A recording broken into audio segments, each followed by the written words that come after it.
New Japan went from a classic King of Pro Wrestling card to Royal Quest, which was not a classic, but it was a feel-good night for TMDK. We'll take a look at the highs and lows from that show in London. From there, it was on to the Super Junior Tag League, which began just today with A-block action. We're going to talk about that, see who we think might come out on top of the Super Junior Tag Team Tournament. We also had matches announced for Historic Crossover, for the Tokyo Dome. We finally have a match for the Dome. Plenty to discuss. We're going to do it here live with Jeremy Finestone. I'm Stephen Conway. This is Speaking of Strong Style.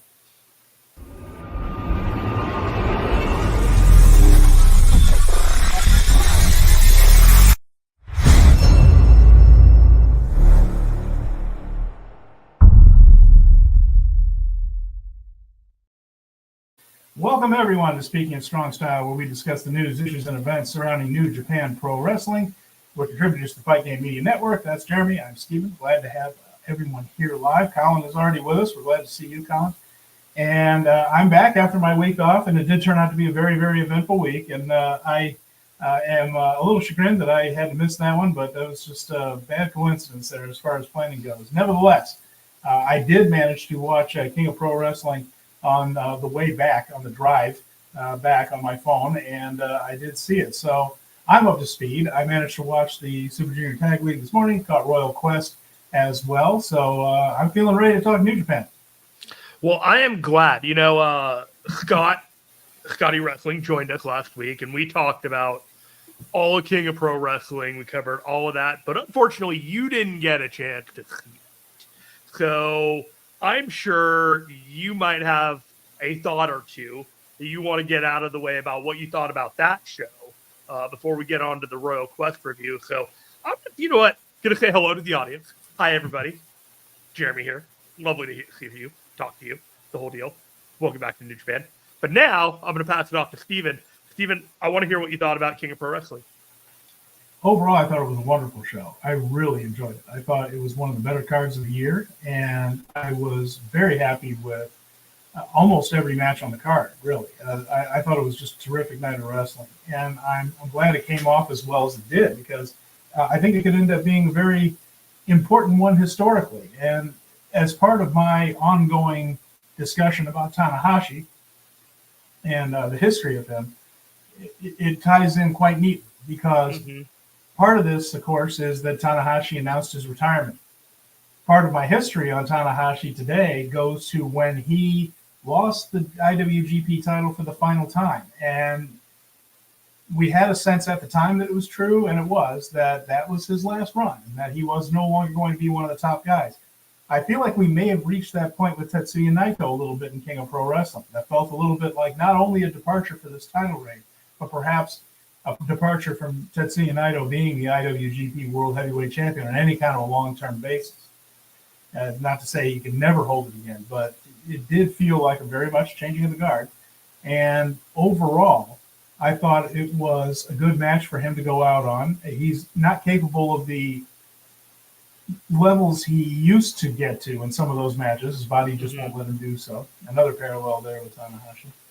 But overall, I thought it was terrific. I thought David Finlay did exactly what he needed to do to continue his trajectory as the leader of the Bullet Club.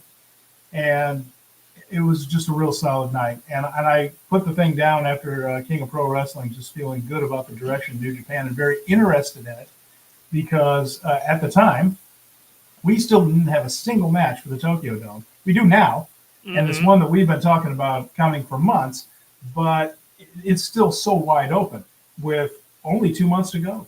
So all that I find very invigorating and very exciting. I came out of that show feeling really up for the future. Did you get a sense that Shota Umino could be the WrestleKingdom opponent based off of the end of that show, or do you think he's going to be lined up for one of those shows beforehand, like Long Beach? Or Tanahashi? I think we had Tanahashi. For Zack Sabre Jr. I'm asking one of those. So we were talking about all this other stuff. Maybe. The thing that I saw with Shota Umino is that they are building his heel turn, and that seems to be the direction they're headed in with that. And that struck me more than anything else. And I think his match in the Tokyo Dome will probably be against whoever it is he turns on. You know, whether that's Phantasmo, whether that's another member of Hantai or something of that nature. That's the way I thought. And it would probably be a more edgy version of Umino going over on somebody at Wrestle Kingdom. That's kind of how I felt that was. I felt that was the direction we were going. Yeah. What did you think about Oiwa and the Shingo match? Oh, he's terrific, and that match was absolutely dynamite. And there's what we talked about. He doesn't necessarily have to win his first match, so they put him in the same kind of category that Uemura and Tsuji and even Shota came in, where you don't win your first time taking a crack at the top. And I know the never openweight title isn't the top, but Shingo Takagi is certainly a main event guy in New Japan. They told the story that you don't win your first go around. You don't win your first go around right there. That was less important for Oiwa than him just showing that he's on that level, and he absolutely did that. He is right in there with one of the very best in the world, Shingo Takagi. I think that having a great match with Shingo right now is as important as anything could be. I mean, if he went in with, let's just say Naito, switch it off, world title match or something like that, and lost that, Naito isn't capable of having as good a match as Shingo is. What they need out of Oiwa is to show everybody he is an elite level worker, right, and that he is coming back from Noah, and this guy is right in there with the very best wrestlers in the company. Shingo was the perfect guy to put him in with to show that, because Shingo can elevate whoever he's in with. And if Shingo is in with someone who doesn't need elevating, then you can have really great wrestling. So they're very excited about Oiwa. You can definitely see that. The fact that he lost this match does not temper the excitement. The fact that he was in the match with Shingo, and they put him in a position to have an excellent first big singles match like that, is a sign that they really take that guy seriously. And I think his future is very, very bright. I think the company thinks a lot of it. So, in my mind, I always consider Dominion to be like the de facto number 2 show on the New Japan. It's either that or G1 Finals Night. This is the second biggest show. So there seems to be a trend in the last couple of years, and I don't know if it's going to continue to be, where that late October show in New Japan is among the best of the year. It happened last year as well. It did. And I think it was Destruction and Ryogoku last year, because they did Destruction in Kobe in September and Ryogoku in October of last year. And then we had King of Pro Wrestling this year, and I think it was the second best show from New Japan this year.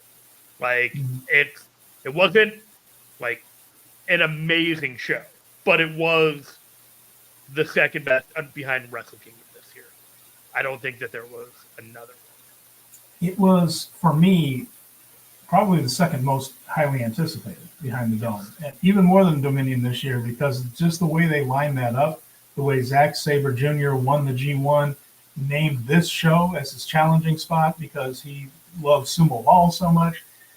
They tied in a lot of that past history in the building with him to it. And between that, the never openweight title, Oiwa's big match, Finlay, there were a lot of things on this show that really mattered on King of Pro Wrestling. And so going into it, I was excited to watch it, as I was anything since the Dome, including Dominion this year. That's not always true. But this year, King of Pro Wrestling, I was more anxious to see it. Believe me, when I was out of pocket for that 1 week, I thought about it quite a bit. So, man, I wonder what's happened. And I didn't get it spoiled, so I was able to watch it as if it were live for me anyway. So, but I was very anxious to get to it. My last question before we wrap this up with the bow and get on to Royal Quest is, did you think of me at all during the Doki match? During the Doki match? Yeah, the evil Doki thing, the split personality Doki, that was, I mean, I suppose as long as we don't do it too much. It pleased me that the match went 18 seconds. Yeah, he got two suplex de la Lunas, which is, again, my favorite move in pro wrestling right now. So we got 2 of them in a row. And the whole gimmick that the mask comes off, assuring certain victory for Show, and then it did not assure a certain victory for him. And then when Doki puts the mask on and had no recollection of what happened whatsoever, was the icing on the cake for me. Well, we already have an Oswong with TJP. I don't know. We need a whole lot. This is what the Kishin. This is the Kishin Liger. Yeah, when they did the Kishin Liger thing. Yeah, and that's putting a fond memory on a not fond reality. Like most people didn't like that very much. No, I could think. but it's a new generation, and in small parts, like now if you try and take that mask off a Doki, it will not go well for you. It's a little bit, well, it's one of those things. The kitchen lager thing was a rough gimmick, and nobody really liked it at the time. So let's have these little side characters or split personality gimmicks in very small doses. That's exactly what they did. All right. Bacon's asking if I watched in the car. I sure did. Yeah. Thankfully, my girlfriend drove back from where we were on vacation, so I was able to just sit and watch in the passenger seat and watch the show. That's how I did. I did not even wait. Notifications back on your phone. Did not even wait to get home. Yeah, did not even wait to get home. I just got there. So yeah. And then I came back to Royal Quest, which was up on NJPW World pretty darn quickly. I didn't even have to go and subscribe to Rev Pro. It popped right up. I mean, you had to watch it in Japanese, but sure, whatever. I can do that. Oh, yeah. I don't mind that at all. In fact, there's a lot of times I prefer it. Sure. So this is one that I did watch in Japanese happily. So, yeah. And let's get right to it. Let's take a look at Royal Quest 4. So this is from we're back at Crystal Palace. Now, last year, they were at the Copper Box and drew 3,191. And Ospreay versus Zack Sabre Jr. was the main event for that show, Jeremy, for the UK title. You remember when the US title was going through all of its identity crises. And this, however, was... global IP title. Sorry. Become back into existence. So that one drew over 3,000 people. Last year, Royal Quest was a 2-night event. If you remember, that one was, and that drew 2,100 and then 1,996. I legitimately don't remember it being a 2-night event, but now that you mention it, yes, it was. Yes, it was. That was that one in 2022 was in this same place, the Crystal Palace Sports Center. The first night was the FTR Aussie Open Classic. That fantastic tag match with Aussie Open versus FTR there. And then we also got Ospreay versus Shota Umino, the ref stoppage match. Right. Yeah, when heel Ospreay beat down Shota so savagely. The other thing that caught my eye, Jeremy, was the opener from 2 years ago at Royal Quest. It was the Young Lion match, or such as it was. Gabe Kidd defeating Dan Maloney. Heck yeah. So that was the opener back then. And now, of course, both those guys part of the War Dogs. This year, only 1,544, so a pretty small attendance for Royal Quest. And 2022, by the way, the next night, Naito defeated Zack Sabre to become the #1 contender to the IWGP title. And then earlier, Ishii got a win over Yota Tsuji in a match that put Tsuji back on the radar for us. If you recall, on night 1, Ishii had a prelim match, and Yota Tsuji came out and challenged him for night 2. And we were like, heck yeah, Yota. We hadn't thought about Yota in a while. And then when we saw him, we just thought, oh, Yoda's come a heck of a long way. That was pretty good. Right. So that was right. Yeah. Anyway, that was 2 years ago. This one, this show it was fine. Like nothing blew me away about this show. Is the best way I can put it. Like it was hard to follow up King of Pro Wrestling, and this felt like I was watching a strong show. Maybe a little bit less. Maybe like a Road to like big event show. Did it happen to be in the UK? Like there were fine things in it, like, but it was not a watch where I was able to like sit and watch the whole thing in one sitting. I got up after a couple of matches and I was like, I'm gonna pick this up in a few minutes. Kind of thing. Not the smoothest watch, but by no means a bad show. No. And it started with Youngblood. We got to see Oscar Loibe and Yuto Nakashima again. They faced the Greedy Souls. That's Brendan White and Danny Jones. It's good to see Youngblood back. They still have a ways to go. They're still cooking. They're still in the oven. They are not finished products yet, and aren't pretending to be so. They know that they still have some time. But I'll tell you what, Nakashima's presence has come a long way, in particular. Like Loibe, when he was in New Japan as a young lion, had quite a bit of charisma and was a decent promo. And Nakashima was trying to find himself a little bit, and he's getting there. And the personality has really developed a lot since we saw him last. I joked that he was kind of a bit of a next generation Makabe type, just that kind of a bull in a china shop type of guy. My only advice to Loibe is, if it's possible, like maybe bulk up or at least tighten up a little bit right there. He still doesn't have like a star-looking body to me. But Nakashima can be kind of barrel-chested and a big guy like Makabe. It doesn't have to be ripped. But perfectly fine. They won the match. It was a bit of a showcase for them. And it was good to see them again. But it was very clear they're not quite ripe yet, but on the way. You know when you feel like you see sparks of something and you know that maybe they're not there yet.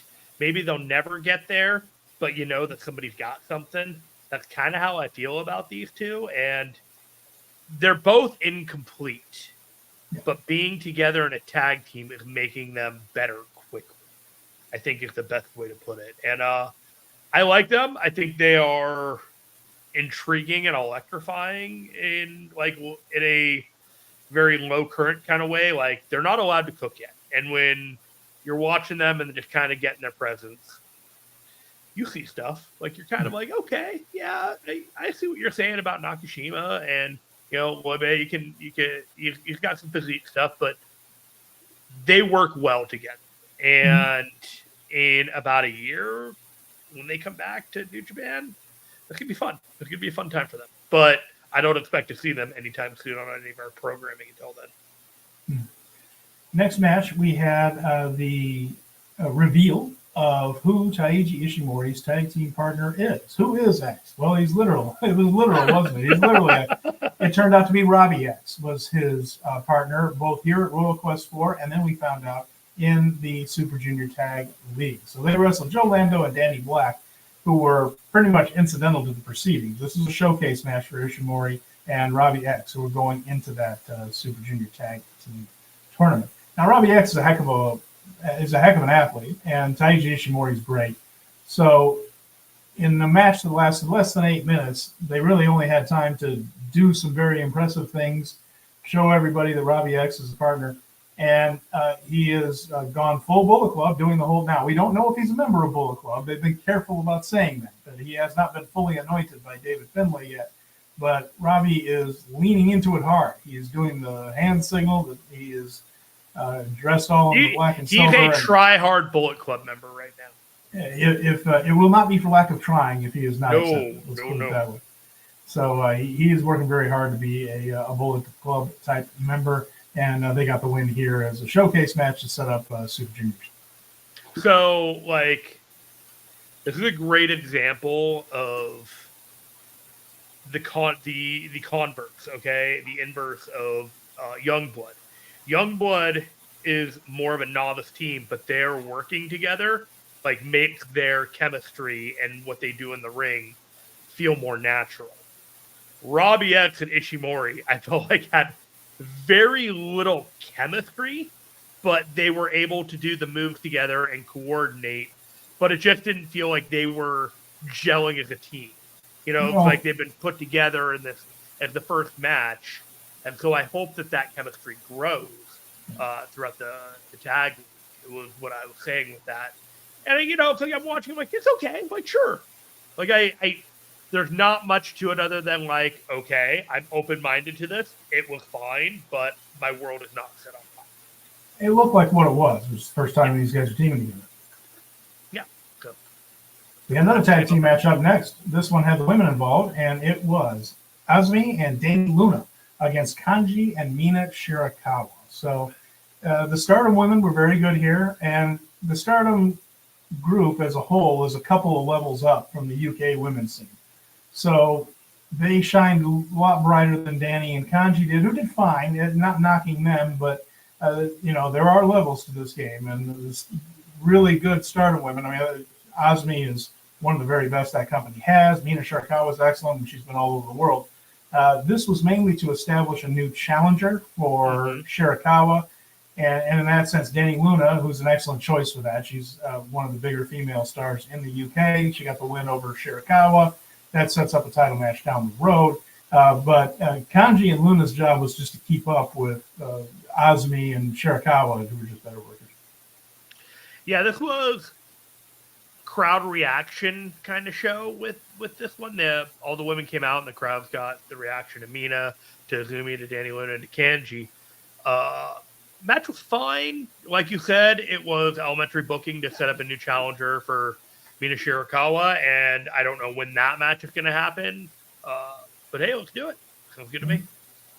Yeah, and Dunstan is here. Hey, Dunstan, good to see you. And he says that Robbie and Ishimori remind him of ELP and Ishimori. They're more singles guys than tag wrestlers. Yeah, absolutely. But again, we're thin in the junior tag ranks at the moment. Just really thin in the junior tag ranks. So we got to bring people in for this tournament. He's a guy that can do the job, and he looks right for the part. Great, perfect. Yeah. After this, great matchup coming. Kosei Fujita and Michael Oku. So this one, just under 10 minutes, it was pretty darn good. I mean, look at the who's in the ring, right? Oku feels like, and I think you mentioned this last week, it feels like he's on his way out and up and away very soon. And so it's interesting they had him do a job here for Fujita, who's not a Rev Pro guy, but it played to the feel-good night for TMDK overall. So it was on theme for the evening. The TMDK was just going to have a heck of a good night.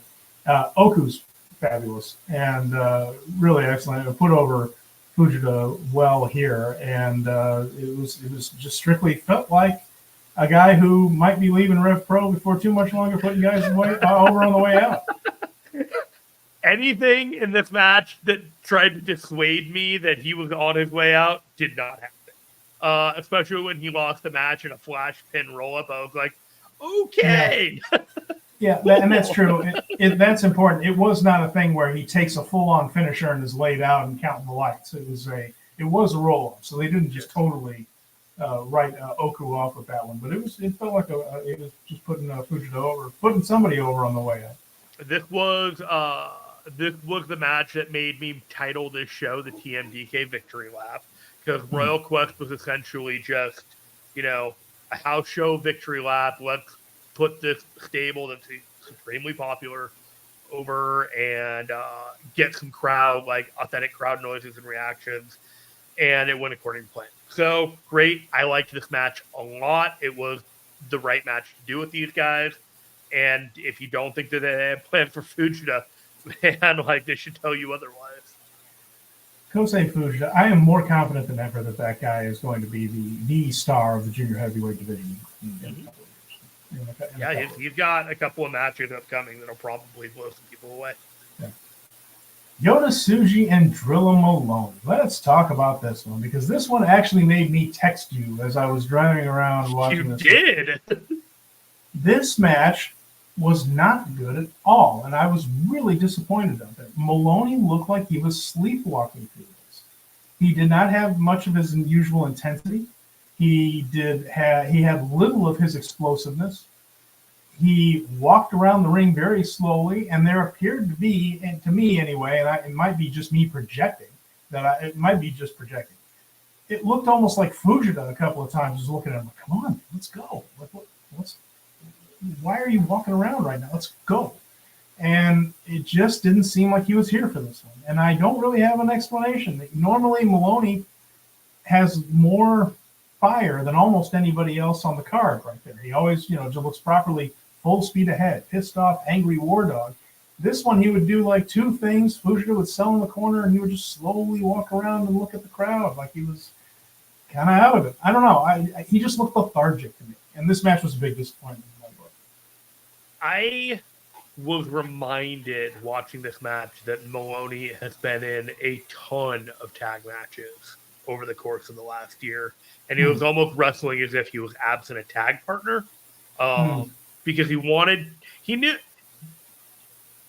this was a big time match for him to be in there with Yota Tsuji. And to me, I think there was a mindset of, I'm going to try and treat this as a main event kind of thing, even though we're in the semi, because we'll slow down between the bid spots and treat it like we have 20 minutes, but they didn't have 20 minutes. You know what I mean? And so you got a minimal amount of stuff. But when he does the rapid fire movements in the Bullet Club matches, part of it is with Clark Connors. Like, they're doing back and forth and rapid fire moves. And so him doing the rapid fire move was all slowed down because he didn't have the opportunity to pick up and go. And it was a weird match. I think that they will definitely have an opportunity to do a better match. I didn't dislike it as much as you did, but I definitely saw flaws in the game. All right. Well, anyway, that was just a basic win for Tsuji. He eventually just speared him and went home, and that's really kind of what it felt like. There were a couple of moments. I really thought there were a few times when Tsuji was just looking at him and was like, something's wrong. Oh, I believe you. Yeah. It was just one of those, like, I didn't see it, but at the same time, like, I don't think the match was as good as it could have been, and I'm 100% with you. Shota Umino and Callum Newman was up next, and this was another special singles match.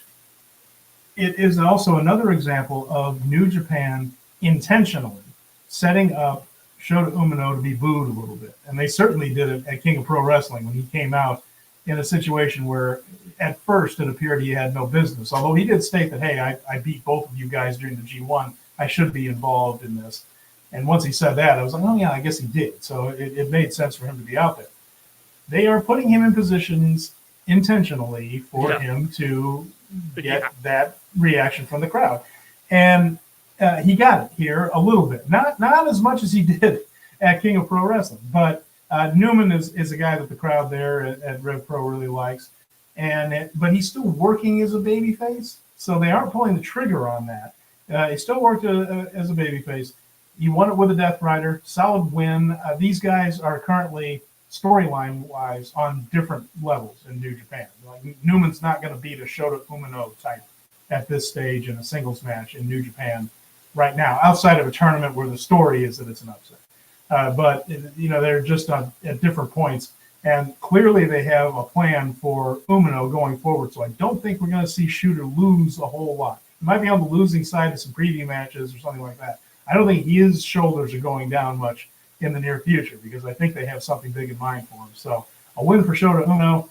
Callum Newman, as usual at this stage of his career, could change in another year or so. His job is to have a good match and put the dude over. Yeah, I think Shota Umino is due to lose in the high-profile matches, but not in the build-up to those high-profile matches. There's definitely something brewing with that guy, and that wrap it up with the bow mentality with New Japan Pro Wrestling, where Callum Newman got a win over Shota at the G1. Now we've tied that all back up. The hierarchy is that Shota is back above Callum Newman in the pecking order, and they're slowly reasserting Shota back into the upper main event and getting his wins back among all of these people. He's probably going to lose that match against Zack Sabre Jr., and that's probably going to kick off whatever his trajectory is after that. The idea of him main eventing the Tokyo Dome has been bandied about. I don't see it. No. That is a fifth on the card singles match against somebody else, and he probably gets a win, but not for a title, not for anything like that. It's more just to give him placement. This is not any of the years for the recent Young Lions, Yota Tsuji, Ryohei Oiwa, Yugi Uemura, obviously, Shota Umino. None of them are going to be ready for that main event spot this year. It's just not. And you mentioned it, that it's certainly not Uemura who's injured and probably won't be back until about March or so. But the others make it, your point absolutely stands. Yeah, it just doesn't feel like it's that. Well, it's like Finlay threw Yuya's name out there. It's like the troll job. And it's like almost to make you think that he might be there for WrestleKingdom. And I just don't see it happening. This is something I mentioned a few weeks ago. His arm is hurt, not his leg, not anything else. He could be in someone's corner. And we mentioned that if they're going the direction of Finlay and Tsuji, for instance, Tsuji almost dedicated the rest of his G1 to Uemura out of respect. His rival guy that he has to be ahead of. He's his generational rival. I've got to be ahead of you. I cannot be equal to you. I cannot lose to you. And it's because he respects him deep down. Right. And so when that came to light and Tsuji ended up basically devoting the rest of it and doing all that stuff about how I'm going to do this for Uemura, made me feel like if you want a feel-good moment, maybe Uemura is in his corner for that match with him. That would be a good one. Because he's not in a wheelchair, he's not on crutches or anything like that. He's just got to keep his arm out of the way. And he doesn't have to do anything physical. Just to be there would be a nice moment there. So and I think we might see some of that perhaps as inspiration for Tsuji to have Uemura there. Yeah, so this was okay, and it was fine. Like, the match was fine. Everything about it was fine. Like, I'm going to be saying a lot of the show was fine throughout the whole thing. And, yeah, this was fine. Let's take a look at what came next. Well, it was an interesting one. We had David Finlay and Taka Michinoku, except we didn't. We had a little insert in here, so they ran a little angle for us. I was grateful for this because I just thought that this is obviously a squash. You can't give Taka Michinoku much here, right, without looking silly. And Finlay's job is to not look silly right now. So what he had was a promo where he stated that all this is above him. Like, this isn't worth his time. So Geto took his place in the match against Taka Michinoku, allegedly. And they went in there. Taka Michinoku and Geto went a couple of minutes. Taka Michinoku did a few things. Geto did a couple of heel things. But in 2 minutes and 15 seconds, Geto is tapping out because Taka has them all wrapped up. So with that, Taka Michinoku gets a little bit of a shine and a little bit of a victory. As soon as that bell rings, Finlay comes in and starts beating the living tar out of Taka. Huh. Their match actually starts. It's a non-title match, but they gave Taka a couple of things. Finlay gave him a few moves right there, then hit the overkill and beat. Probably all that it really should be, but it did show a modicum of respect for Taka Michinoku. They didn't just squish him. They gave him a little bit of a moment against Geto, gave him a little bit of offense against Finlay, but this was pretty quick. So, this was the heater match for Finlay versus Taichi at Power Struggle, right? Mm-hmm. They teased Yuya versus Finlay at some point, and that's not going to happen until February or March, if it happens at all. So, my question to you is, when do you think Finlay versus Sonata happens? Mm-hmm. Yeah, I mean, we know Power Struggle is Taichi, and we could get that. Could that be WrestleKingdom? It could be. That could be the challenger for Kingdom. That could Finlay beating a former world champion for the global title seems like exactly what they would do at WrestleKingdom. Mainly because they don't want to put Finlay like in a spotlight thing, but they do want Finlay to have a spotlight win.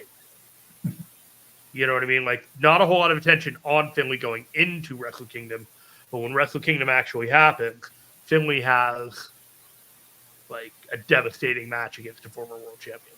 Mm-hmm. I think that is probably pretty viable based off of the pathway here. I don't see Finlay doing a whole lot of singles matches in between Power Struggle and WrestleKingdom. We'll have the Historic X over. We'll have the Fighting Spirit Unleashed. But there's a World Tag League in there. There's probably going to be one more show in December in Japan that's kind of wrapping things up. Yeah.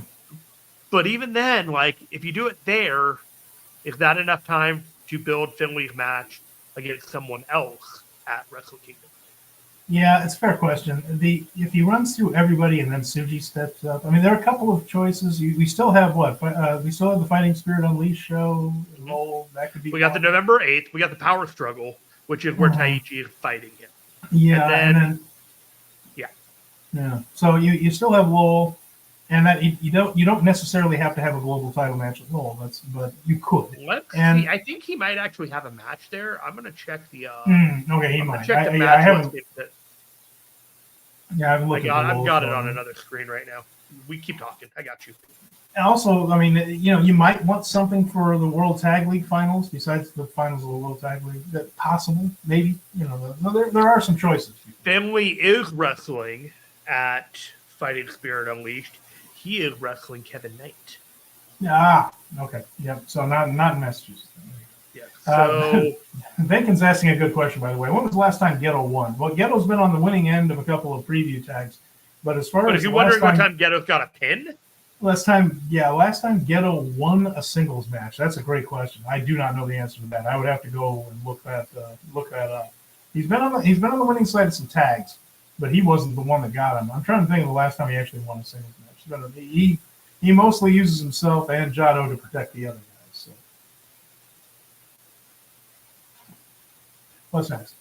I'm looking up when was the last time pinned someone just to see what happened, but we don't got that. We don't got that going. All right, we got that. So that was the David Finlay Takamichi Noku segment. After that, we had a house show 6-man tag match, really. It was LIJ, Hiromu Takahashi, Tetsuya Naito, and Titan facing Mascara Dorada. So you had a luchador on either side. With Robbie Eagles and Ryohei Oiwa. So, like I said, very much a house show style match. We even had a T-shirt Naito chant from the fans there in England who were... Oh, man, it's worse than that. His dye job from a month ago when he was getting ready for this world title match, completely gone. It is back to normal colored-haired Naito. Like, you watch that shit out, he was off the clock. But it's funny because crowds in Japan don't openly acknowledge T-shirt Naito, but they know it's there, right? But the fans in England were much more vociferous about that, and almost in an endearing way. There's like, oh yeah, we love T-shirt Naito, and we even got T-shirt Robbie for a little bit there. They teased that whole thing. So, but there was good crowd work overall in this match, and I think people in the audience liked it just fine. Everybody just kind of did their stuff. Dorada did the job in this one just because everyone else is involved in something in New Japan. Titan is a protected member of LIJ, and Eagles and Oiwa are mixed up in Super Junior Tag League and bigger things in New Japan in Oiwa's case. So that left Dorada as the guy to take the loss in this one. He did a few things that reminded everybody just how damn impressive he is. But the rest of this was just basic a house show match where people hit a couple of spots each and made the crowd happy, and they moved on. But this is mostly to see these guys rather than to put on a big match. And I did find it amusing that they openly acknowledged that, hey, we're getting T-shirt Naito today, and Naito played it off kind of funny as well. And this was in fact the Mascara Dorada that was advertised for Takeshita in San Jose. That was in fact a false match. So if you ever wanted to see who that guy that they were talking about is, this was the match for you. Help me out with that because, like I said, I was away. So sure. What happened with this Mascara Dorada? Somebody just posted a fake match with all the AEW Dynamite listings, and then it went viral, and it kind of got Streisand affected. You know what I mean by that, where it got more attention than it needed when Meltzer mentioned on a show that he thought it was a real match, and then he found out it wasn't after the fact, and so it's just kind of like, yeah, that's not great. That people can get got that easily. If we ever see it, that'd be a hell of a match. I mean, that was the funny thing afterwards, is that when they put the match up, AEW was like, fuck yeah, we should do this match. And so it'll probably happen at some point. Yeah. But I think Dorada has visa issues with the U.S., which is why they can't do the match in the States right now. Yeah, there are a whole bunch of those guys, lucha guys, that have had issues with their visas and stuck in red tape. Hopefully that'll get taken care of at some point. So after that, we were on to our 2 title matches. We had the NJPW Strong Openweight Tag Team title match, and so that's Mikey Nichols and Shane Haste. They were facing Tanahashi and Ishii. Tanahashi and Ishii, this is a spot that really kind of brought it home for me, Jeremy. They tried the double Boston Crab, but neither Ishii nor Tanahashi can sit in the deep squat that long anymore. So those 2 crabs both kind of fell apart within seconds. They weren't really able to hold on to them. You're just like, oh, the sands of time, boy. Time is undefeated in wrestling. They ended up doing a super tank buster to win a pretty darn good match overall, considering. But TMDK's backs had to be sore the next day from carrying this one as best they could. But they got something out of it. It was a title retention. And everybody got to see Tanahashi and Ishii. And who knows if Tanahashi will probably return to England one more time before his tour is up. But nevertheless, the fans were happy to see him. And Nichols and Hayes can hang on to those belts for a little while longer. Yeah, this was fine, too. Yeah. I think we are at a point right now where, the crowd is just happy to see Tanahashi. He just announced his retirement. He is Teflon. People are just like, this might be my last chance to see Tanahashi. We're going to cheer him. We're going to hope he has a good match. We're going to will this thing to goodness because, by God, he's Tanahashi. And, we all wouldn't be here without him, kind of thing. And so he's in for a solid year of standing ovations. There is an unspoken contract that, like, we're all gonna will this thing to be awesome, even if there are times where we are maybe kidding ourselves just a little bit. And there were times this match was a little rough. I was watching this and I was like, Tanahashi and Ishii both have seen better days. Yeah. And, like, God bless Hayes and Nichols. They're pros. They've been doing this a while. But there were points that they couldn't, really salvage what was going on. And they did their best. And it was fine. And it was fun. I think there was a power bomb, like a threatening power bomb in the corner with Tanahashi on the top rope. And it looked slapsticky rather than like a legitimate like fight in a ring kind of thing, and it just had a lot to do with it's just not moving that fast, and it's fine. It's fine, but you have to be careful on the moves that you do in order to keep the illusion going. But like I said, everyone's gonna will a Tanahashi match to go great. I know I'm gonna go see him in Battle in the Valley and say, okay, I got my ticket already. And he's got to be on that show. And they're going to book it as the last time he'll ever be in San Jose. And I don't really care what the match is, because we're all just going to be like, thank you, Tanahashi. They're going to be doing the whole, like, we're not worthy, the whole deal. Like, Tanahashi victory lap has started. After that, we had the World Heavyweight title match. This is Zack Sabre Jr. and Sonata. So it was good. It was, 25 minutes. It was long. No one in the building, in the audience, on television, on the internet, thought Zack was going to lose. This many people, nobody, zero, who thought Zack was going to lose here. But we did get everything these two do well in this match. They did all their greatest hits right here. The fans in England just wanted to see how Zack retained it. And like I said, no one felt like the belt was under any jeopardy. And he ended up winning it with a full body submission that sent everybody home happy. So Kosei Fujita won his match. Zack won his first title defense. Robbie Eagles and Oiwa were not on the winning end, but they also didn't take the loss in their trios match. So in the end, TMDK, happy ending in the ring. Zack Sabre Jr. is still the champion. The folks there in England got to show their appreciation for Zack, who, of course, has been one of the pivotal figures in Rev Pro's history. He is the IWGP champion. The fans there are happy that he's the IWGP champion. They put him in with somebody that everybody knows they can have a good match with. We got the pin scrambles. We got the submissions. We got the agile roll-ups and back flips and things. Not so much a back flip, but the back cartwheels into the skull ends and all the stuff that we expect to see from these guys. That combination of World of Sport style wrestling with strong style. And, send the fans home with something they wanted to see anyway, which is their guy holding up the big belt. Sonata the bad guy. Love it. War Hero 99. Sonata should have won. You're the one. You're the only one. Sonata's parents don't think he should have won that match, but War Hero 4 out of 25 dentists. Yeah. War Hero is the dentist that doesn't think Trident's good. It's okay. It's okay.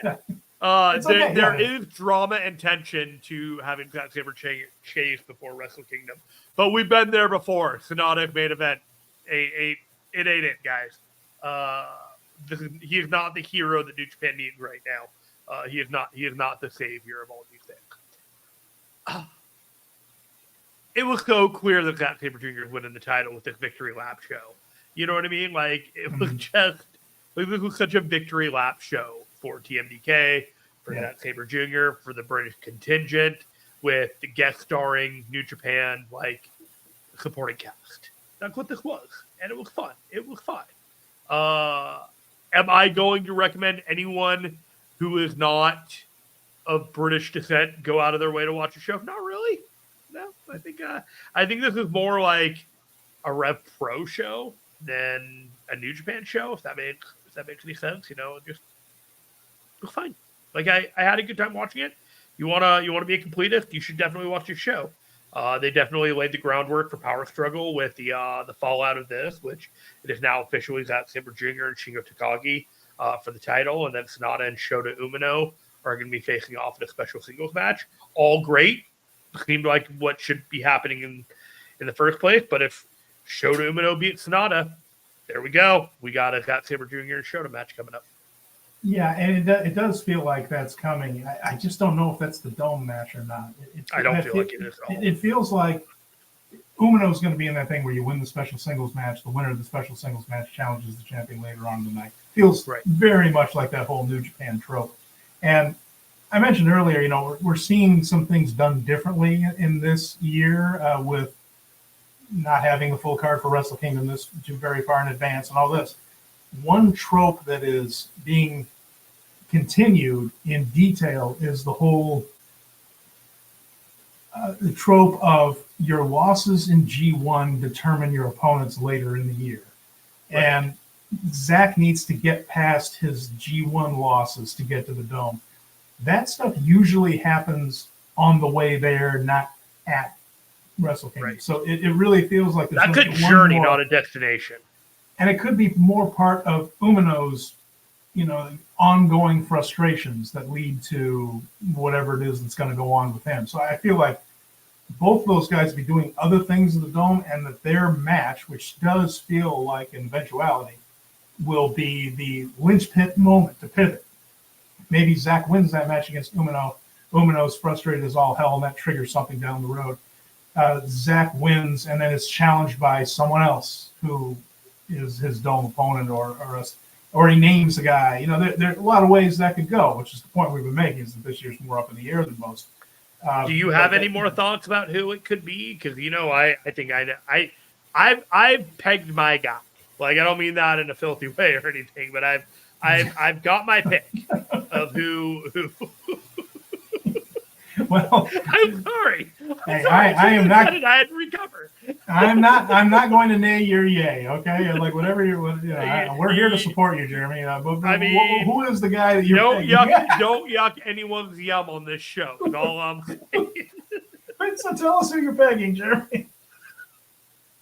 What is this? Is Walker Stewart on the show? Why are we just doing sex jokes? What? Fucking Walker Stewart all of a sudden. Oh, I'm giggling like a 12-year-old. Like he did. No, I wish I liked anything as much as Walker Stewart likes a dick joke. But what is it? What do you? Dick-to-dick contact should not be something anyone is ashamed about.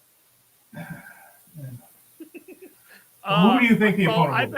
I've been on the Takeshita kick for months now. Okay. And he was the G1 block. He was in the G1 post block. He's a very select few that could really fit that category. And do you have anyone that just seems to be? Thank you, Dunstan. I appreciate you. I appreciate you so much. We're here to support. But do you have anyone on your docket that seems to be at that level that could main event with Zack Sabre Jr.? Well, that's the key, though, isn't it? Is the IWGP title main eventing this WrestleKingdom? Not necessarily. Depends on what Naito's doing, doesn't it? It depends on what. It certainly has to be a big deal. Yes. But it's a different feeling in that the IWGP title match doesn't necessarily have to carry this show, which means you can get a little more outside the box than usual. If they can come to terms, I mean, Suzuki would be an interesting idea. Against the Master. I'm just saying, like, who else might be on my radar? I'm trying to think of interesting matches for Zack, and that could be one of them. I mean, it's a fair point that there aren't a whole lot of choices out there right now, but I don't think you bring back Okada or Ospreay for a match. Well, you don't think we should bring back Okada and Ospreay at all, so that's. That's what I'm saying. Like, I don't think they should. I mean, you're wrong, but you're absolutely wrong about that. But that's why am I wrong about that? Because you're trying to sell tickets to a 2-night Dome event, and you need two of your biggest draws. Okada and Ospreay returning would be big deals. I think you are telling everyone that the promotion doesn't have the star power that it used to have. It doesn't. If you count on guys that haven't been there all year round, just to like embolden your ticket sales on that one night, I think. Welcome to the world. I don't know. Why do you think we've been suffering through crappy Undertaker matches forever? Like, because they feel like they need special events. You have to do something special. If the Dome were full, then don't bring them back. That's all I'm saying. But it's not going to be. And all year long, we've been talking about how New Japan is hurting money-wise as far as competing for other people and all that. Anything you can do to bring in more money and sell tickets. Now, this is the time. A 2-night dome event. You do it right now, because if this thing fails, there is no 2-dome event next year. I got no problem with Okada and Ospreay on Wrestle Dynasty. Okay? Yeah, that's what I'm talking about. But Wrestle Kingdom, like, I don't want those two on there. Yeah, well, and it doesn't have to be, but they have 2 nights. Yeah, I'm fine with Wrestle Dynasty. I'm talking about Wrestle Kingdom. Like, Wrestle Kingdom to me is a genuinely New Japan centric, almost exclusive show. There should be only people that have been germane to New Japan all year round. Historically, that's not what Wrestle Kingdom. In fact, Wrestle Kingdom was created to bring in people from TNA and from Noah and from even All Japan at times. Like, remember, like, part of the DNA of Wrestle Kingdom is Triple Crown matches and GHC title matches and NWA title matches with Rob Conway back when TNA was trying to find its footing again. There's been a lot of cross promotion all through. And I'm fine with TNA and Noah talent that could be at that level for Wrestle Kingdom, but it seems like a different thing to me to say that Okada and Ospreay are now AEW wrestlers, as if we are ignoring that 10 months ago that they were here and New Japan had to rebuild with them being absent, and to call them back at Wrestle Kingdom seems to be I'm not saying misstep in building. Dynasty. I'm saying Dynasty. I understand, as long as we're clear on that. Yes, that's the only thing I've been saying is that they should be a Dynasty. War Hero has it. He's got a tag right here. Main event at the Dome. Roman Reigns against Zack Sabre Jr. There it is. So this match was also on New Japan World. Just very quickly, I'd like to just mention Dusty. He says, no offense to Zach as far as being in a main event spot, but Royal Quest 4 did the lowest show of any of them in the UK. Yeah, it does feel like if Zach's going to take some time to build as a world heavyweight champion, but now's the time to build different people. It's what we've been saying. And you're right, Dustin, which is why we think that they're doing something special LIJ related at the Dome, probably to help boost things. I mean, you got to have Naito in a major spot, even if you can't wrestle the way you used to. So I'm sorry, Jeremy, I wanted to get that in. Is that I don't think Zach is going to be asked to carry Wrestle Kingdom. He's going to be in a major spot. His job is going to be to have a great match as the world heavyweight champion, whether he's winning, losing, whatever. But I think there's co-main event this year. Yeah, I mean, I could see something else just being the true main event of this one. Hiromu and Naito? Probably, but there's a ways to go before we get there, too. Yeah, there is a pathway to get there, but all directions point now. And this is why I agree that Jeremy has a point with Wrestle Kingdom 19 being a New Japan-focused event. It absolutely should. Again, I'm talking about Dynasty. You got 2 nights to fill, so bring in all your guns. 2 nights to fill in a building they don't fill. So let's bring all your guns out for Dynasty. But a New Japan focused event, yes. Wrestle Kingdom should be getting New Japan in as good a place as possible going into 2025.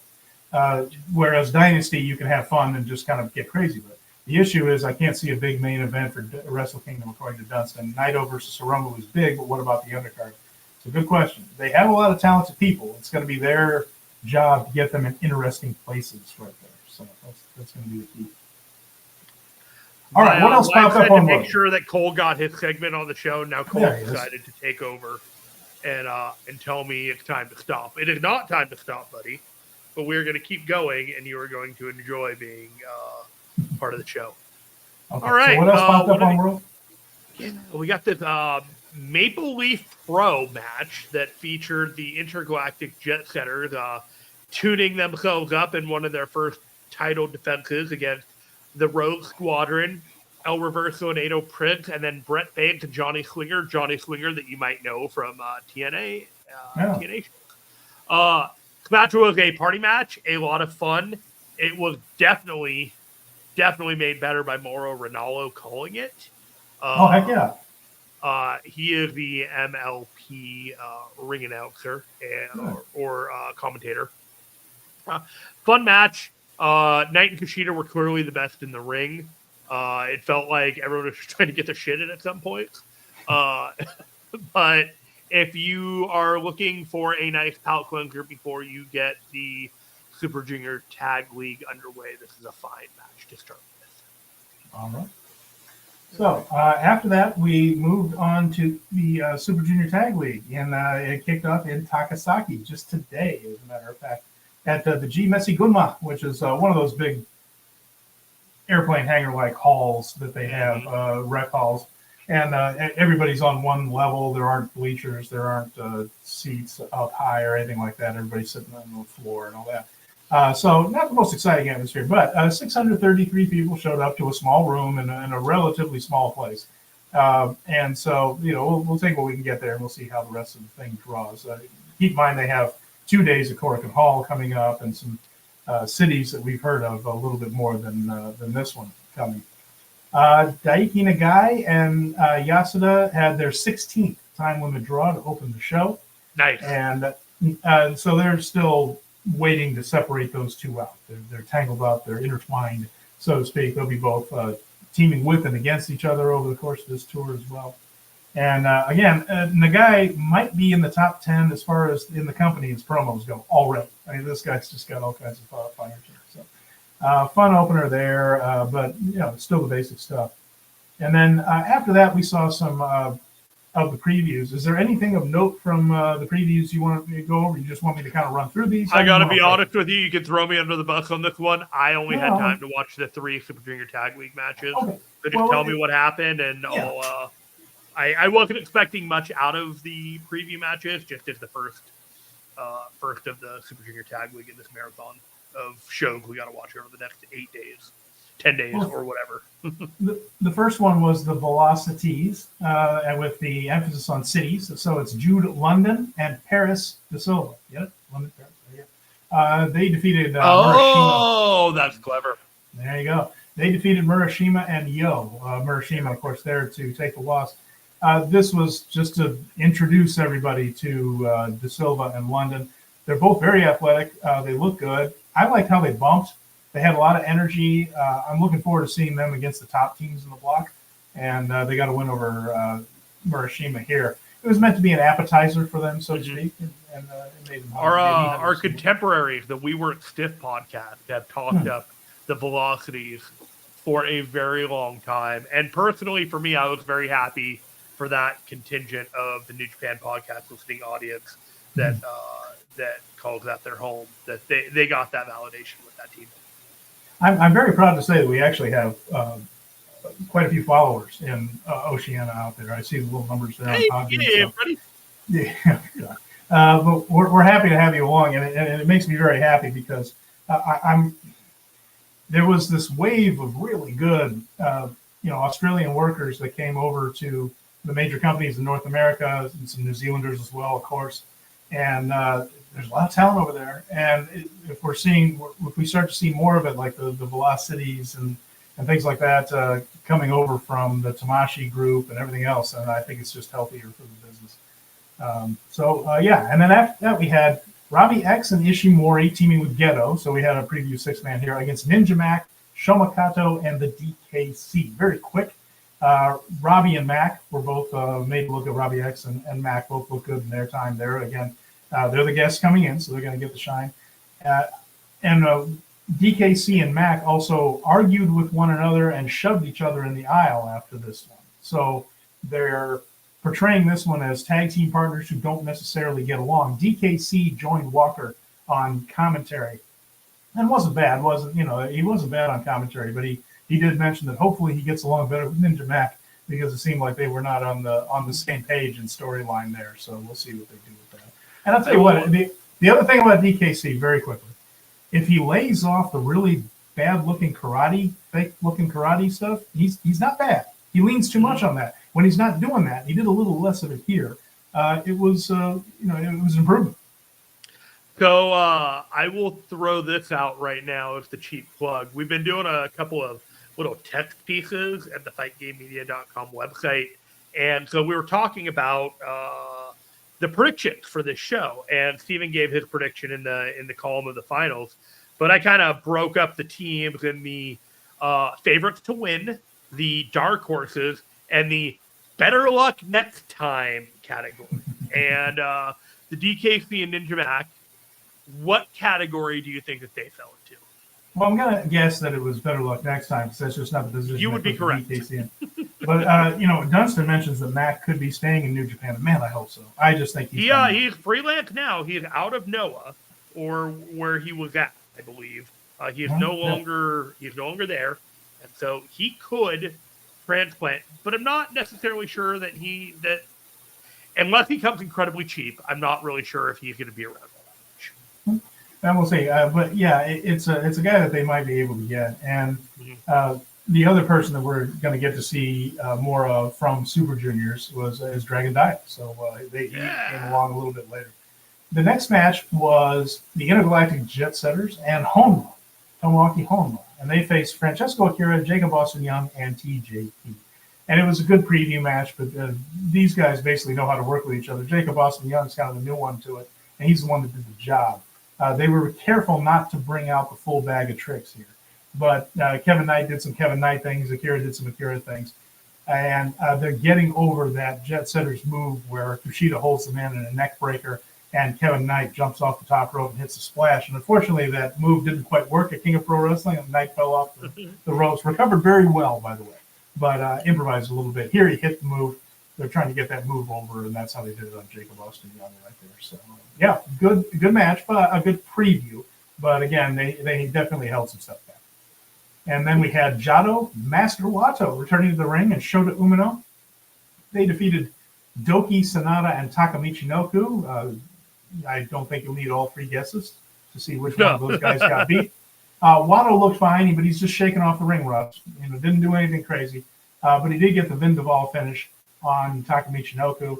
And I mentioned that Umino is still playing babyface, but the signs are all there. And this isn't the kind of match where he'd get booed for anyway. So there wasn't much of that. The dates in Korakuen Hall and in Osaka will be much more telling as to where the crowd kind of thinks of them. This match here was a very polite house show crowd where they're just happy to see everybody. So you're not going to get that kind of defiant attitude you get in the big cities like Korakuen, where people have been to their 78th show or whatever it is. And Osaka is just be petulant anyway. So I think we'll know more then. These little house shows on the way up are small building shows in small towns. You're not going to get the audience rebellion that you're going to get in Tokyo and Osaka.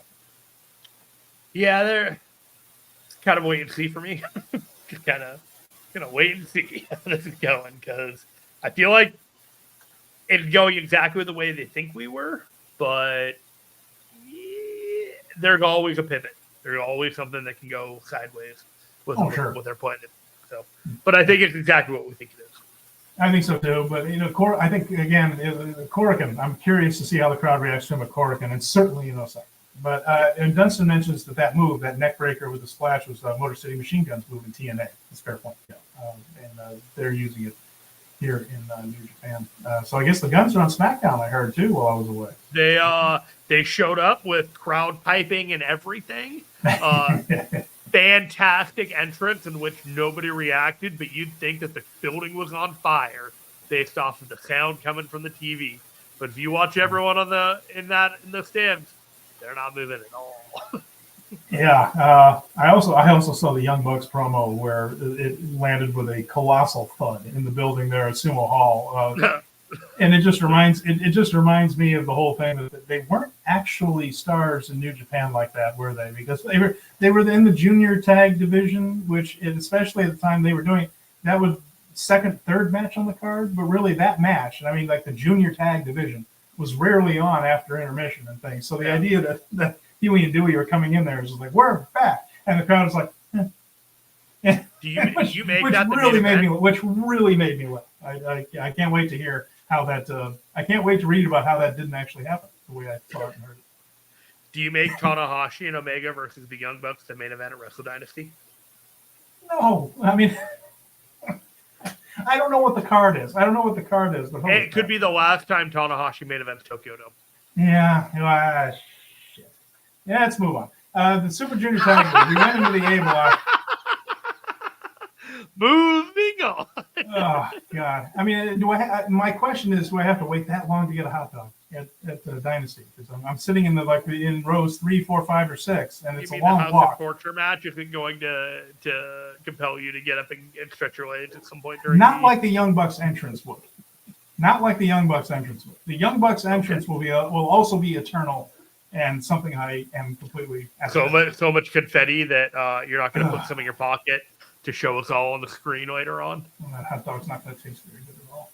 Super Junior Tag League Block A match. Los Ingobernables de Japón. That's Bushi and Hiromu Takahashi with Tetsuya Naito in full dress, like in his dress whites. He was in his dress uniform out there with him, and a bit of a surprise.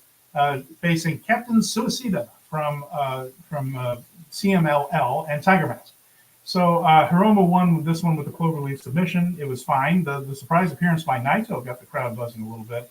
And this looks more like Captain Suicida, who was part of the Fantastica Mania tour, just getting a few more reps in Japan and kind of going on his little mini excursion. I don't expect Suicida and Tiger Mask to score a lot of points in this tournament.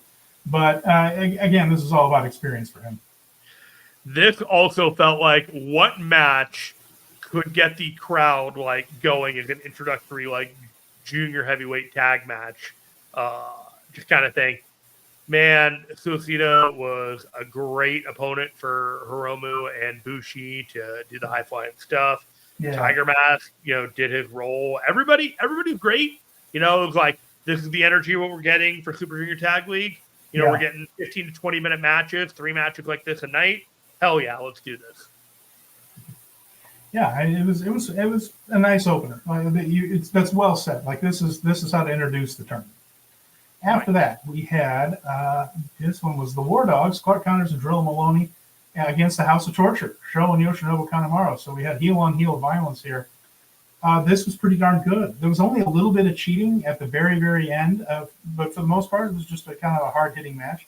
Not a classic. I'm not trying to say it was, but the House of Torture style shenanigans were limited to Kanemaru grabbing his whiskey bottle and threatening to spit it in somebody's face while the referee tried to get him to stop, which allowed Sho to grab the wrench and attempt to use it.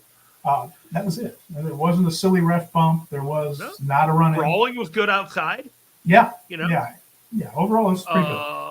Basically, the takeaway was Bullet Club played babyface once a year, and this was the time that they played babyface. Very true. And, they were fine at it. And Clark Connors had been doing this for a number of years before he, went Bullet Club heel, and Maloney, doing the whole, like, come on, ref, what's going on? It was the right play. House of Torture's not going to get cheered in any way, shape, or form. Match was good. Again, let's just keep it rolling. Fun times. Full clip, by the way, was the finish there on Kanemaru when they overcame all that. He never got to use the wrench. So afterwards, we had our main event of the night, which was Kosei Fujita and Robbie Eagles from the TMDK team with Oiwa in the corner. By the way, you mentioned Naito's hair earlier. Can we talk to Ryohei Oiwa? Because that mullet is atrocious. The not dyed on top, but dyed on the Ryohei. We got to talk the about bleached that. rat tail. It's that's not a star look. He is. I had a friend years ago, and I predicted that they would marry somebody with a rat tail, and I thought Ryohei Oiwa was like, I don't think that my prediction is too far fetched with a dude like that as a rat tail, because there's a magnetic personality there. There is a trend going now, especially with like little kids. I'm seeing mullets again, and I'm really fearing for the direction of fashion. Looks old to you again, buddy. Oh man, members only jackets coming. I mean, you hear it here. You have the mullet don't kneel. Let's talk about it. The mullet don't kneel. I love it. TMDK. All right, but we got a little bit. Here's the point of this one. They were facing Dragon Dia and Ryusuke Taguchi. And it went 15 minutes and 40 seconds. This is a heck of a good match. And we got some Taguchi comedy. Yes, we did. Mm-hmm. We also got serious Taguchi in this one. He wrestled and worked hard in a lot of this one, especially in the second half of the match. And it reminded me that sometimes there was that thing in a Taguchi match where he would do the comedy, and he always did something, even when he was teaming with Prince Devitt, and they were a very serious tag team. He did comedy, and he was funny, and he would do goofy stuff. But then there was that moment in the match where it would kick in, and the fans knew it. And he says, "Okay, now it's time for the serious Taguchi match," and he was excellent at it. The days of him having those kind of matches are probably lost to age, but when he wants to turn it on, this dude can. And Dragon Dia is an up-and-coming dude. He's only 25 years old. I think he's really terrific. I'd like to see him more in New Japan. So I enjoyed this. Fujita ended up hitting Abandoned Hope on Dragon Dia to get the win. So Dragon Dia, again, not scoring a lot of points, but wrestling well. And I like that they gave Fujita the win here. It would have been very easy to give it to Robbie, the more established of the two. But it's a little bit more of a... Robbie doesn't need it. What I'm saying is... They're just having a good week. They are signaling hard that Kosei Fujita is moving up in the world. Yeah. Fujita's having a good week. He won the singles match against Michael Oku. He gets the pin in the main event of the first night of Best of the Super Junior Tag League. I mean, that's great. It's awesome.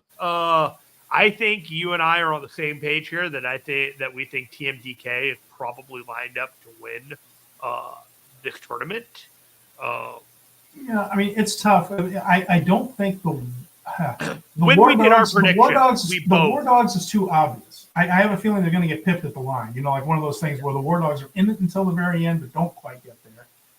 And then I think Fujita and Eagles are set for that. I don't know if they win in the finals. I've been going back and forth with myself on that one a little bit. It's not going to be the Jet Setters. They hold the belts. They don't need to win this thing. Yeah. So I think the Jet Setters get squeaked out of their block by Catch 2-2. And I think we get a TMDK Catch 2-2 finals, which would absolutely blow everyone away. That'd be terrific. Yeah, I would. That's kind of where I'm hoping it goes. Yeah. We could see War Dogs get in there and then threaten the heel finish. But yeah, it feels a little dumb. That, like, you took the belt off the War Dogs just to give it to them. Mm-hmm.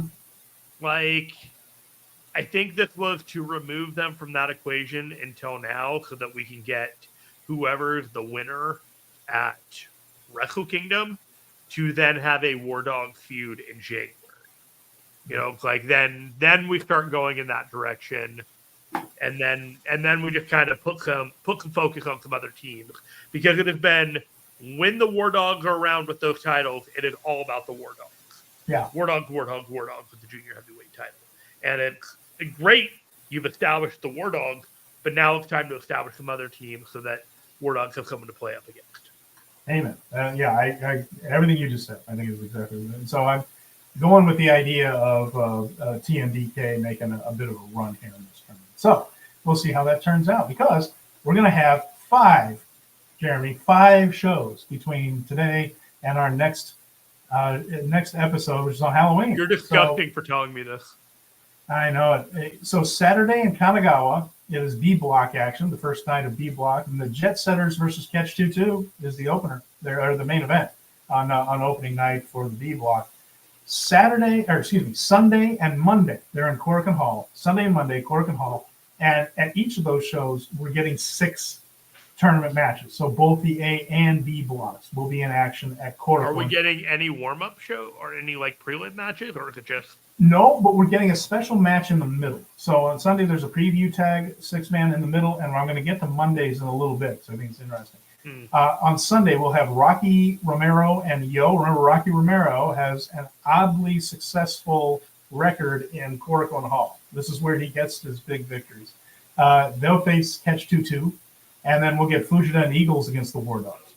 So, can you believe that Rocky Romero was on AEW Dynamite in the middle of freaking like Cleveland, Ohio or something, and then he's now getting on a plane to wrestle in 50 hours later in Japan? Azucara's worldwide, baby. I can. If anyone can, it's him, because that guy spreads himself thin successfully more than most guys. Wild. He can do it all. On Monday, Fujita and Eagles against Bushi and Hiromu. Also getting Rocky and Yo against Robbie X, and Ishimori. We keep saying X like he's still a mystery guy. It's Robbie X and Taiji Ishimori.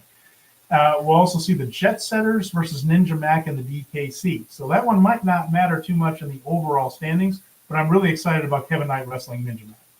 So I'd like to see that. And then the special match at Korakuen, it's right in the middle. So they kind of do 3 tournament matches, a special match, 3 tournament matches. Ryohei Oiwa and Zack Sabre Jr. versus Shingo and Yota Tsuji. Nice little tag team appetizer in the middle of that. So then they move on to Niigata on Wednesday, and that's the A block again. Dragon Dia and Taguchi will face the War Dogs. And then Thursday in Toyama. Oh, we do have a show on Thursday. Oh. Yep, B block. Ishimori and Robbie X against Catch 2-2, the Jet Setters versus the Velocities. So that is a busy week. We will have. So Thursday, we only have 3 matches that we have to watch. Yes, that's only a B block day. That's a B block day. I only stress because I want to give the audience the best Super Junior Tag League coverage that I can get. And I work for like 8 hours before we do this show. And so I have to find time. People have to find time to give you what you deserve, which is proper coverage of New Japan Pro Wrestling. And if you notice over my shoulder, there's nothing here. And that is because I'm moving house tomorrow. I'm not leaving town, but I'm moving to a new house. And that is going to be our first Halloween in the new house. And I'm very excited about that. The word is we're supposed to buy a lot of candy. It gets a lot more trick-or-treaters than where I currently live. So I'm excited about that to see. Are you going to wear a costume for the show next week? Wasn't planning on it. was not planning on it. No. Halloween. I know. Maybe I should put one of my. Maybe I'll wear a lucha hood. I'll do a little special thing. I have part of my costume right here, but I don't know if I should do anything other than this right here. Oh, all right. Just a little tease. Woohoo! I'm curious to see what Mel does on Power Bombshells. She has a hat all the time, but she sometimes goes all out for Halloween. I too have a hat, Stephen. Maybe I'll be Mel for Halloween. Maybe you will. Maybe with my hat, I'll just be Mel Gray. A Power Bombshell. Every Sunday, except on pay-per-view Saturdays, they go live, talking all the things in New Japan Pro Wrestling. However, this past week, they had an extra episode in which they had a human trafficking expert discuss the ramifications of what exactly it means for what Vince McMahon had been doing with Janelle Grant and potentially other people in World Wrestling Entertainment. I implore you all to take a moment to, out of your day, or set aside time. It's about a 50-minute watch on YouTube on this channel. There's probably plenty of pro wrestling that you could watch to fill in that void of time.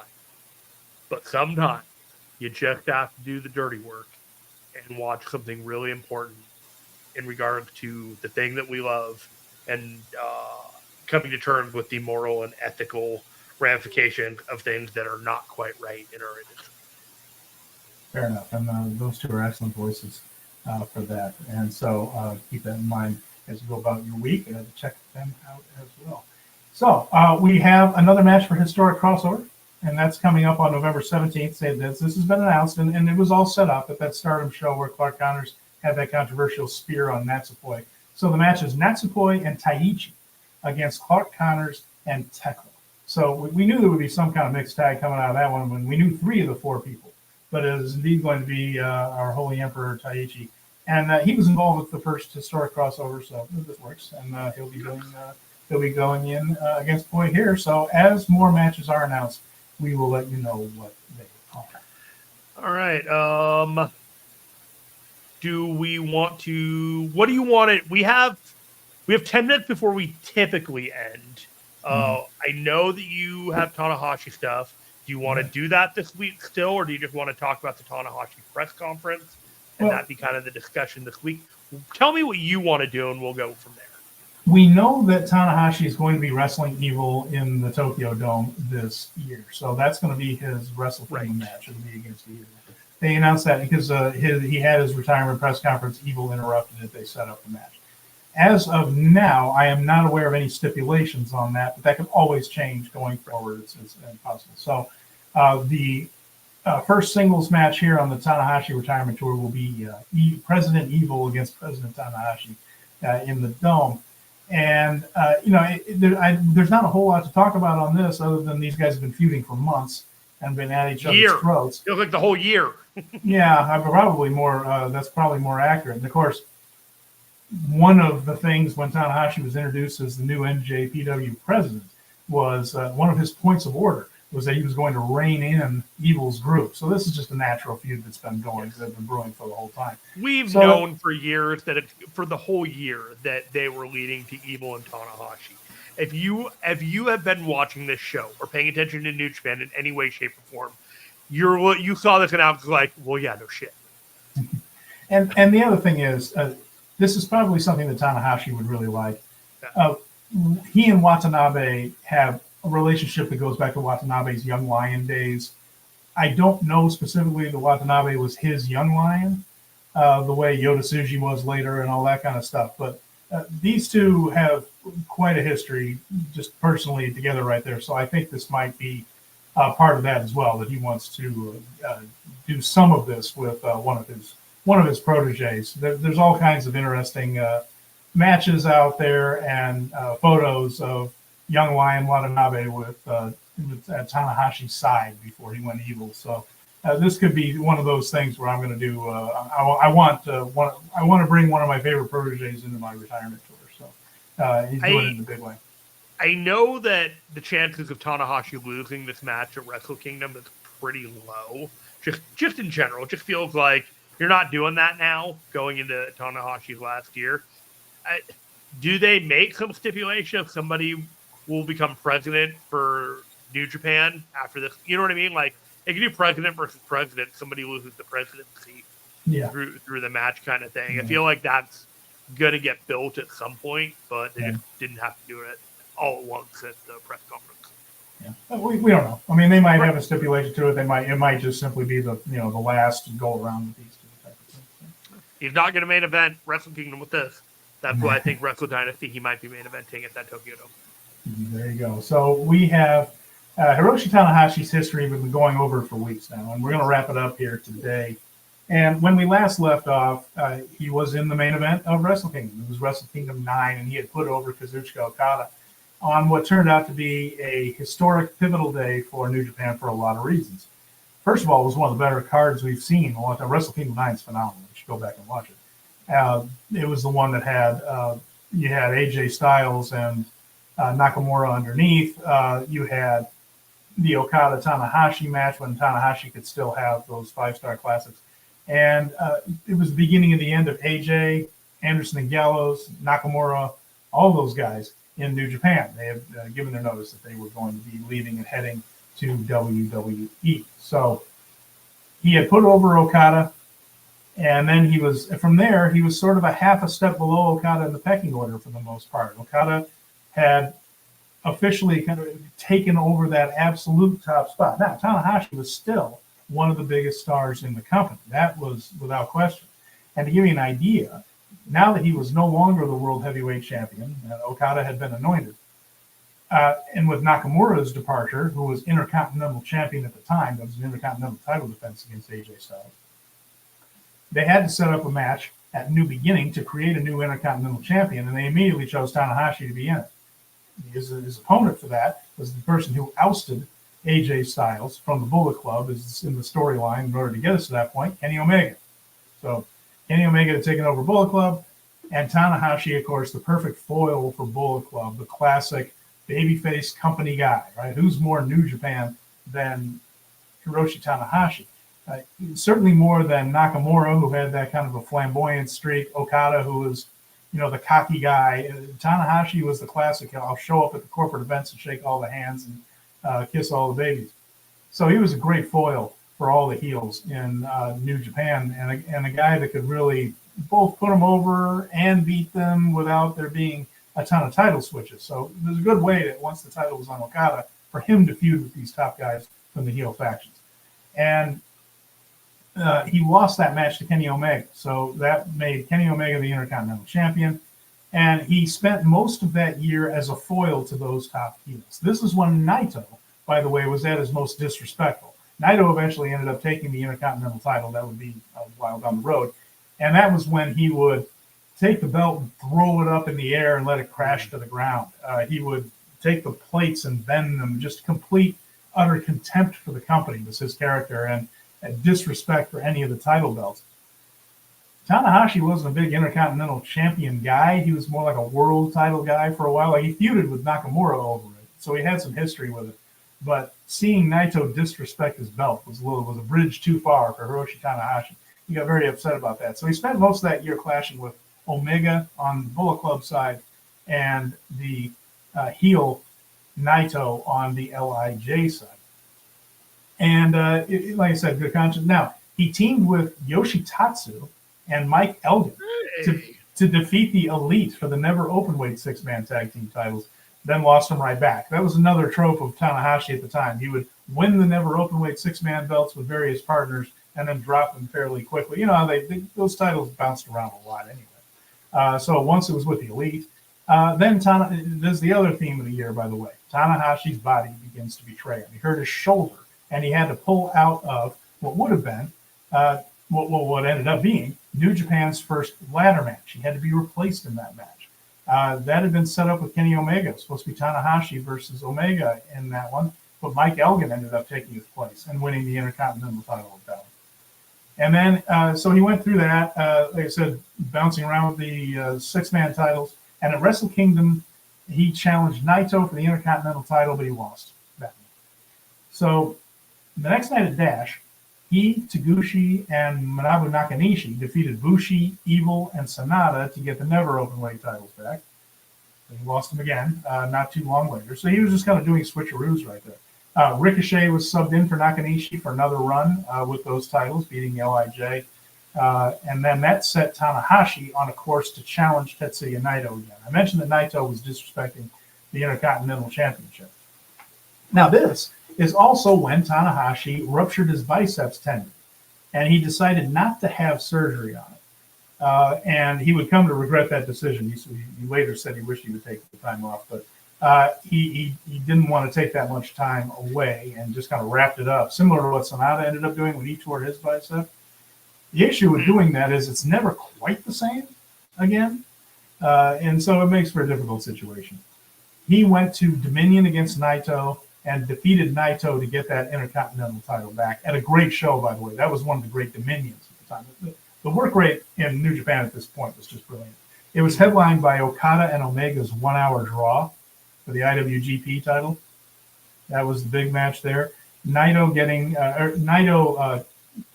it was either a ref stoppage or a tap out to the Boston Crab, or the Scorpion Deathlock or the Sharpshooter, whatever you want to call him, more of a sharpshooter guy because I'm a Bret Hart mark. But either way, that move right there. And interesting one, Cody defeated Michael Elgin on the undercard there. And the Guerrillas of Destiny, who are now in WWE, defeated War Machine for the World Tag Team titles on that show. So some names that we're seeing in a lot of other places and other companies now were on that one. But that was a great Dominion. The Young Lion match on that show, Jeremy, you ready for this one?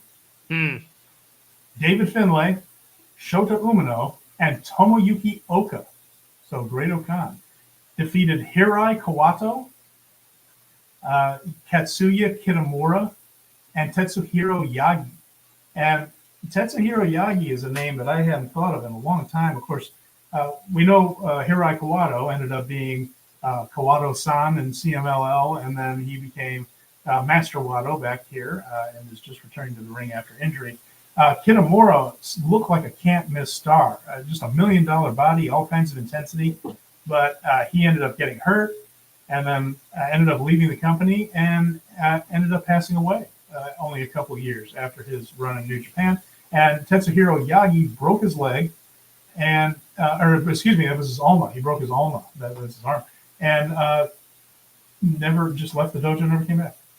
Just for whatever reason, these guys, that was it for him.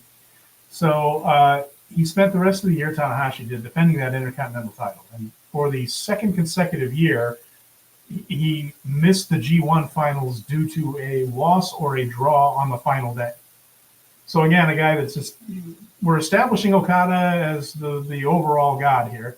And Tanahashi is getting very, very close in the G1, but there's always something that goes wrong. He would have a 30-minute draw with Okada that kept him out of one finals. It kept both of them out of the finals there. It was the one thing they couldn't do was draw, and they did, right? And then the next year he lost to Naito, so that Naito could go into the finals, that type of thing. So we get to the precipice, not quite. Again, just kind of putting over that next generation of guys. It's funny to think of Naito as the next generation of anything now that we've been talking about him as probably finishing up his time on top, similar to what Tanahashi is about to do. But at that point, Naito, the LIJ Naito, that heel Naito, disrespectful Naito, needed that foil to put him over, and that's what Tanahashi was helping to do. He ended up going to the Dome. Now, at Power Struggle that year, he was attacked by Jay White, who was returning from excursion. So that was when we first got a look at the Switchblade. And he challenged Tanahashi for the Dome. Tanahashi got hurt again on the way to the Dome, managed to get into the ring for the actual match, and defeated White. And they treated Jay White just like we have Yota Tsuji, just like they did Uemura, just like they did Ryohei Oiwa. His first big match, he lost to a top guy. He lost to Tanahashi. And then they sent Jay off on his trajectory of ingratiating himself into chaos so that he and Geto could do the big turn on. And off he goes. Off he goes. And that was so after Wrestle Kingdom, he defeated Jay White, but then he lost that title, the Intercontinental title, to Minoru Suzuki and Nubu Kina. Meanwhile, Okada was just piling up his title defenses, and he was coming close to Tanahashi's record of 12 successful defenses. If you remember from a few weeks ago, when Tanahashi got close to that record, Yuji Nagata came out and challenged him because Nagata held the record, and said, I want to try to keep my name in the record books. I want to challenge you and do it myself. And so history repeats itself. This time, Tanahashi comes out to Okada and just says, you're getting awfully close to my record. How about you have to go through me for it? So that was the storyline, that Okada would now have to once again take on his greatest challenger. And but just like before, he lost that challenge, and Okada became the new record holder. June 9th of 2018, though, not long after that, in fact, the next one, Kenny Omega defeated Okada in the famous 1 hour and 4 minute 2 out of 3 falls match. That was that trilogy, Jeremy. You remember that 47-minute match at the Dome, the 1 hour draw. A year later at Dominion, they do the 1 hour 4 minute match. That ended the record-breaking reign and put Kenny Omega on top. But Tanahashi, of course, was the classic Bullet Club foil. At the G1 that year, he had that one last gasp. He won the A block going away. He scored 15 points in his matches. So he only had a draw and a loss in the whole thing. So out of a possible 18 points, Tanahashi scored 15. So they were really putting him over big. On the other side, Kota Ibushi won with the B block with tiebreakers on 12 points. So it was Kota Ibushi against Hiroshi Tanahashi. He defeated Ibushi to win his third G1 in a 35-minute classic. Again, his body is starting to betray him, but not his knees so much, and he could still have phenomenal matches. So he was still doing very, very good stuff in 2018. This was the run that put him in a position where his body started to really let him down. That's very true, because now he's doing all these long matches and at an advanced age. Tanahashi then defeated Ibushi, and he had to defend that contract for the rest of the year against Jay White and Kazuchika Okada. That avenged his only 2 non-victories in the G1. He went through them he got past Jay White at Destruction, and then he beat Okada at King of Pro Wrestling, respectively, which brought him into Wrestle Kingdom 13's main event against Kenny Omega. At that Wrestle Kingdom, he became the first 8-time IWGP Heavyweight Champion. Also, interestingly enough, the first to officially take the IWGP right to challenge all the way to the Dome and win it. No one had actually done that yet. At first, it wasn't an official contract, right? It wasn't an official contract. Right. Then it became the official thing, almost like the New Japan's version of the briefcase. And it became something you had to defend on the way there. Right. No one had ever taken it all the way home. So there you go. Dunston saw it through. Dunston says, I give credit for them not running Okada versus Tana for another 2 years from 2016 to 2018. It had to be hard to hold off. Had to be hard to hold off, but they did. And Dustin also said 2018 is probably the last time you had Tana go third and fourth gear consistently. Yeah, that's exactly right. And and so that was the feel-good story that was not to be missed. He did go all the way there, but it was not meant to last. He lost to Jay White at New Beginning in Osaka. So his reign, I don't even think got to 40 days. I think it was 39 right there before he lost to Jay White. And that was the last time Tanahashi was truly on top. He would win the never openweight title and also the U.S. title. So he's a Grand Slam champion. You know, he held all of the belts. He hasn't gotten the global one yet, has he? No. I did consider Tanahashi to be a transitional champion when he beat Omega, and they put the title immediately onto White because it just said to me like Omega was going to have the title the whole time, but they put White in that position instead. Yeah, it was just a hop and a skip. Yes, it was to get that feel-good moment. So you got that one last run, right? The G1 run where he just does better than anyone thinks he's going to do, and then he goes all the way to Wrestle Kingdom, and they have the happy ending at Wrestle Kingdom, and then after that, now it's time to make this new guy. It was the blueprint for the Naito run that we got last year. Mm-hmm. And, of course, he also won the six-man titles a bunch more times, and he and Okada teamed for a while. That was the hell freezing over moment where he and Okada actually teamed up. And if you remember, they didn't win much at first at all. It was like this weird story that they could not actually win a match together. Mm-hmm. But then they would become a dominant trios team with Ishii. But the fact is, his time on top was indeed effectively over with. As injuries piled up, his body began to show the wear and tear that being the ace for so long brought him. So always a star, but that was the end of Hiroshi Tanahashi as the top guy, the champion in New Japan.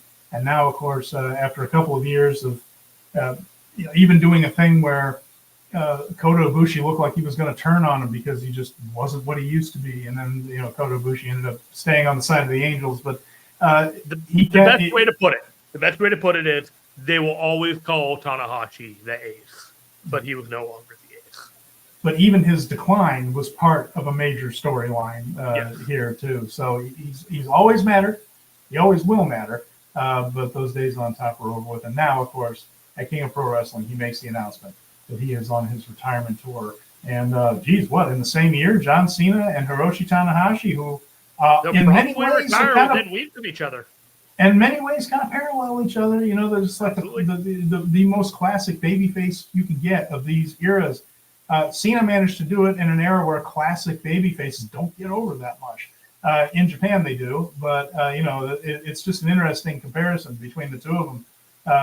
Sort of parallel careers. Tanahashi, Naito, Danielson, a lot of these guys, man, their days are numbered.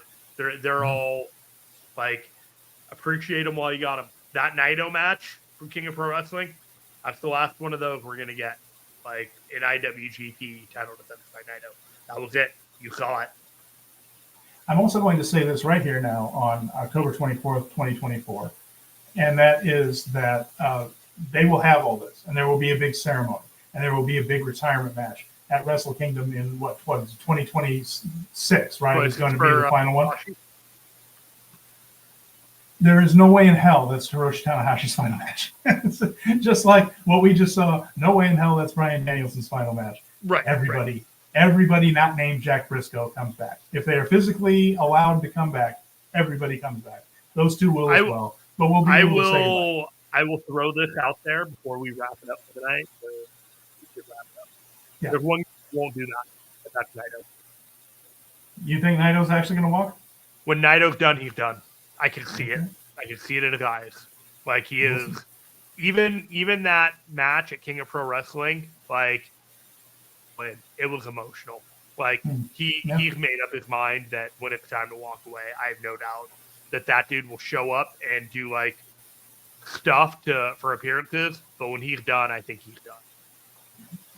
All right. Well, we're going to wrap things up here for this week. And we'll be back next week. We have 5 shows where we have a lot of really interesting tag team wrestling to watch between now and then. I hope you enjoy it. I hope we enjoy it. I hope it's good stuff. We want to thank everybody who's joined us here live, everybody who joins us later on the podcast. We're grateful for your time, as we are every single week.